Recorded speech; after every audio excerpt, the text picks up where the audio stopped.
Il existe beaucoup de personnages très puissants, comme Superman ou Son Goku, mais il n'existe qu'un seul personnage tellement puissant qu'il a tué tous les dieux de son univers. Vous l'aurez compris, aujourd'hui on parle du fantôme de Sparte, j'ai nommé Kratos.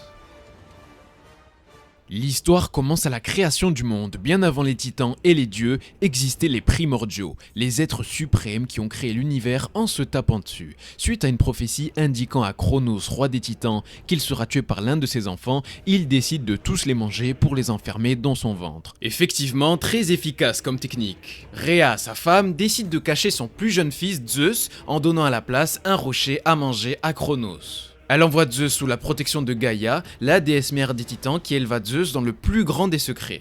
Des années plus tard, Zeus avait grandi et il voulait se venger de son père et des titans. Mais surtout, il voulait libérer ses frères et sœurs. Et c'est là que la guerre céleste commence. Les titans contre les dieux. Mais les dieux l'emportent grâce à Zeus qui, avec la lame de l'Olympe, l'arme la plus cheatée du jeu, bannit tous les titans dans le Tartare. Un endroit encore pire que les enfers. Si, ça existe. Et bien évidemment, il les condamne à les servir pour l'éternité. Bah ouais, sinon c'est pas drôle. Et les dieux sont maintenant les maîtres du monde, avec Zeus qui devient le roi des dieux, comme son père avant lui. Pour se divertir, les dieux décident de créer la race humaine, et c'est à Sparte que naissent Kratos et son frère Deimos, fils de Callisto et aspirant à devenir de grands Spartiates. C'est alors qu'une nouvelle prophétie chamboule le monde. Zeus sera tué par un homme marqué d'un éclair rouge. Alors Zeus se chie dessus et envoie ses enfants Arès et Athéna régler le problème. Et c'est là que Deimos se fait enlever, car il a des traces de naissance rouges partout sur le corps. Kratos, avec ses énormes balls, décide de défendre son frère, mais se fait one-shot par Arès et c'est de là que vient sa fameuse cicatrice au visage. Rempli de honte, Kratos décide de se faire tatouer les marques de naissance de son frère pour ne jamais l'oublier.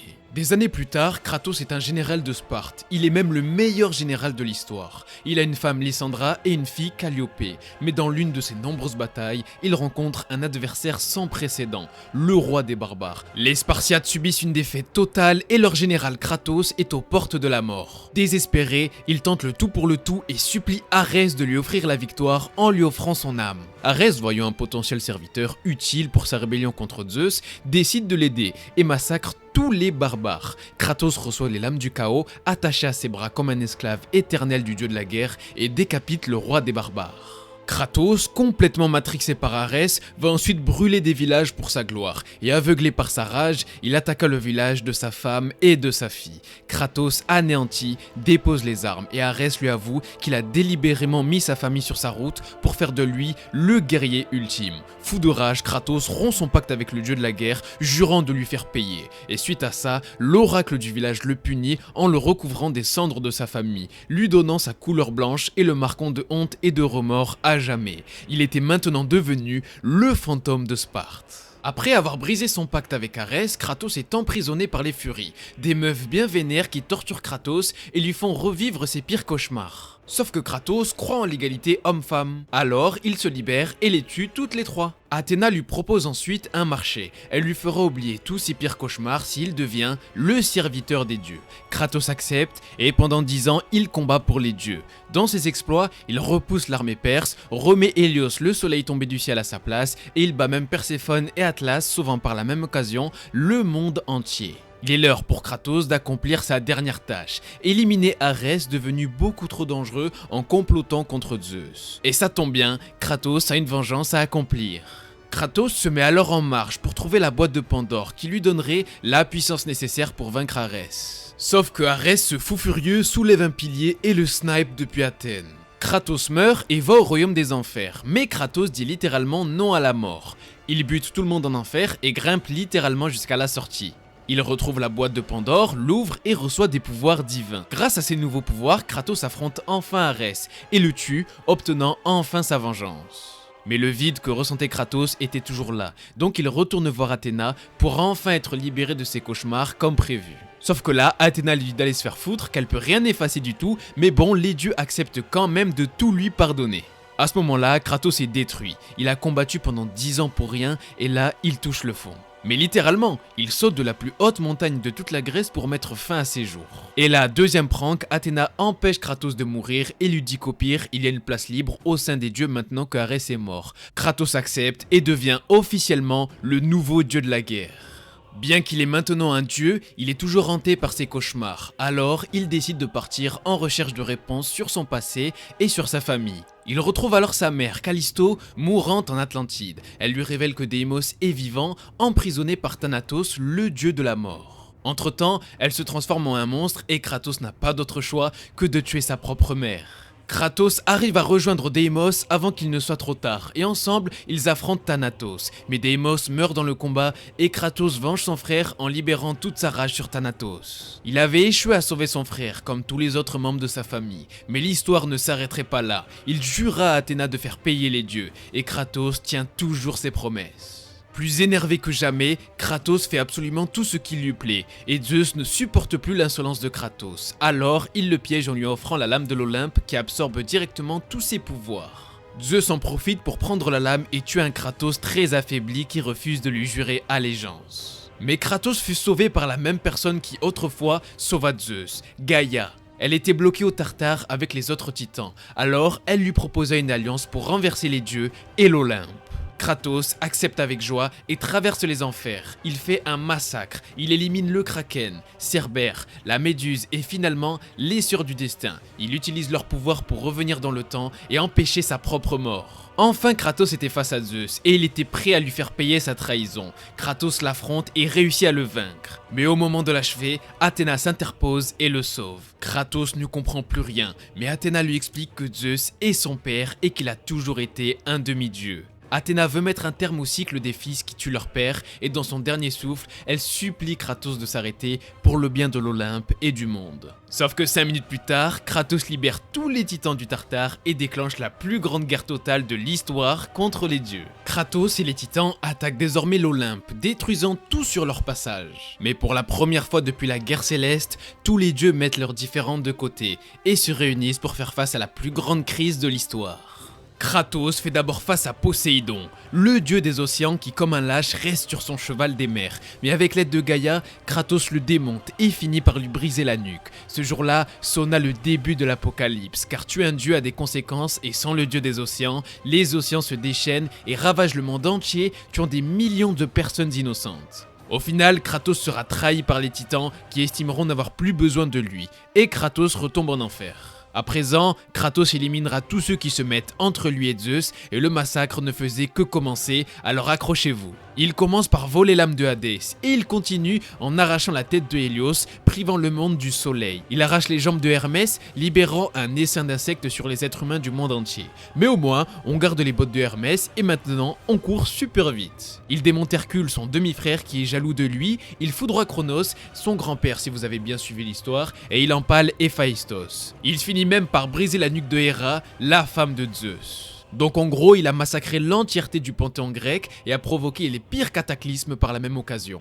Kratos finit par retrouver Zeus et la boîte de Pandore. Il ouvre la boîte pour obtenir de nouveaux pouvoirs, mais la boîte est vide. Kratos décide de quand même affronter Zeus et il gagne. Il tue Zeus et Gaïa en même temps, sauf que Zeus c'est quand même le roi des dieux. Alors il se relève sous une forme astrale et bat Kratos à mort. Aux portes de la mort et ayant perdu toutes ses armes, Kratos découvre un immense pouvoir enfui en lui, le pouvoir de l'espoir. Kratos se libère et il est plus puissant que jamais. Tellement puissant que Zeus se fait anéantir et Kratos décide d'en finir avec son père qui avait ruiné sa vie à main nue, libérant une violence que je ne pourrais même pas vous décrire. Kratos avait réussi, Zeus était mort. Enfin Kratos avait obtenu sa vengeance, mais à quel prix ? En levant la tête, Kratos constata un monde anéanti et il ne pouvait entendre qu'une seule chose, les cris de désespoir des derniers survivants humains.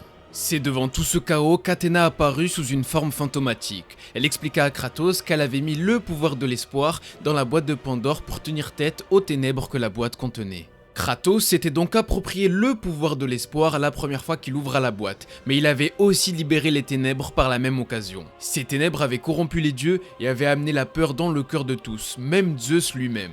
Elle exigea que Kratos lui rende ce pouvoir pour pouvoir bâtir un nouveau monde parfait. Mais Kratos, fatigué des mensonges des dieux, refuse et décide alors que sa vengeance s'arrête ici. Il soulève alors la lame de l'Olympe et se la plante dans le ventre, donnant le pouvoir de l'espoir au dernier survivant humain de ce monde. Athéna, folle de rage, arracha l'épée du ventre de Kratos et le laisse pour mort face à ce monde qu'il avait lui-même amené à sa perte. Enfin, après toutes ces aventures, Kratos allait pouvoir se reposer et revoir sa famille.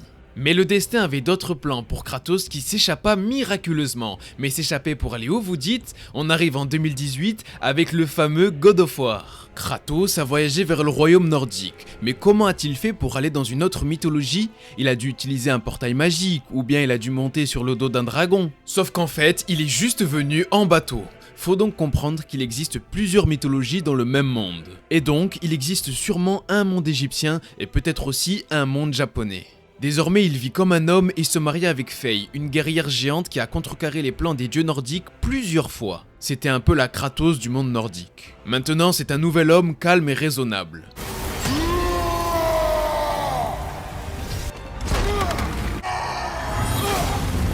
Enfin, la plupart du temps. Il a désormais un fils Atreus et leur but est d'apporter les cendres de Faye morte avant le jeu d'une cause inconnue sur la plus haute montagne du monde. Mais Odin, père de toutes choses, ainsi que ses fils Baldur et Thor n'ont pas l'intention de laisser le fantôme de Sparte faire comme bon lui semble. Non mais c'est grave, ils viennent l'agresser devant chez lui carrément. Kratos rentre alors dans une aventure incroyable avec son fils et découvre les mystères du Nord en rencontrant de bonnes personnes comme Freya ou Mimir, mais aussi de mauvaises comme Magni et Maudit, les fils de Thor qui seront tués par Kratos et Atreus. Kratos sera obligé de révéler son passé avec Atreus. Il lui avoue être un dieu venu d'ailleurs et qu'il a fait beaucoup de mal par le passé. Mais au final, ils ressortiront de cette épreuve avec une relation en or et Atreus apprendra l'humilité et deviendra beaucoup plus fort. Ensemble, ils réussiront à vaincre Baldur en brisant son immortalité avec du gui, la seule chose de ce monde qui dans la mythologie nordique n'a pas prêté serment de protection à Baldur. Et Kratos décidera de le tuer car il sait que Baldur est aveuglé par la vengeance et qu'il est trop tard pour lui. Au final, les cendres de Faye seront honorées sur la plus grande montagne du monde et leur voyage toucha finalement à sa fin. Mais à la fin du jeu se passe tout de même une cinématique mystérieuse où l'on peut voir Thor très énervé du meurtre de ses fils attaquer Kratos et Atreus à domicile. Je vous avais dit qu'ils aiment vraiment trop venir le chercher chez lui. Les deux se réveillent et on découvre que c'était juste un rêve. Mais Atreus dit qu'il a l'impression que c'était plutôt le futur et c'est sur cela que s'achève God of War. Alors qui sait, peut-être que le début de God of War Ragnarok sera un combat entre Thor et Kratos. Mais ce qui est sûr, c'est que la fin du monde, le Ragnarok, approche et que Kratos doit être prêt à tout pour empêcher la destruction d'un second monde ainsi que la mort de sa dernière famille. Voilà qui était le fantôme de Sparte, Kratos, le personnage qui a potentiellement le plus souffert de tous les jeux vidéo. C'était un plaisir d'avoir fait cette première vidéo YouTube. C'était Isaac, tout simplement.